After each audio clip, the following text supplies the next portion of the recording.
Balikan natin ang report ni Arles de los Santos para naman sa sitwasyon ngayon sa Bicol Region. Arles.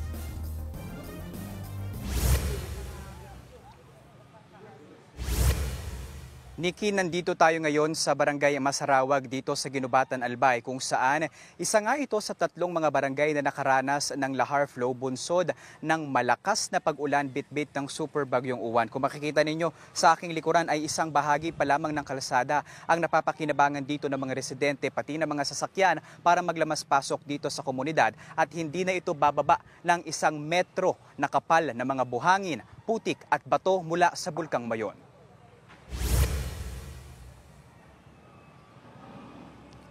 Dalawang bakuna ang sabay na gumagana para linisin ang mga putik at buhangin sa lansangan na umabot na sa halos 1 metro. Tila nahati naman sa gitna ang bahay na ito nang bumigay ang bakod bunsod ng malakas na ragasan ng lahar.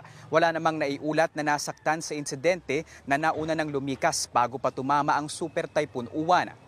Kanya-kanyang diskarte na rin ang mga residente sa lugar. Gaya ni Charlie, na higit 80 taon nang nakatira ang pamilya sa lugar. Pinulot niya ang mga bato mula sa bulkan para gawing riprap dahil nga raw mas maaari pang magkaroon ng karanasan na iba pang lahar flow sa paparating pang mga bagyo.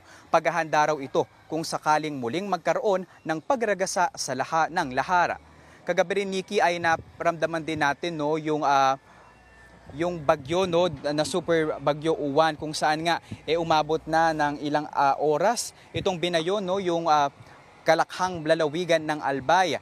Nakita natin kung paano nabuwal ng malakas na hangin nito ang mga bubong, mga poste, maging ang mga puno dahilan para hindi madaanan ang ilang mga kalsada dito sa probinsya. Pero sa Tabaco City at sa iba pang mga probinsya dito ay nananatiling wala pa ring kuryente pero kasama yan sa prioridad ng lokal na pamahalaan nang sa gayon maibalik na sa normal ang pamumuhay ng mga residente dito sa Albay. Nikki.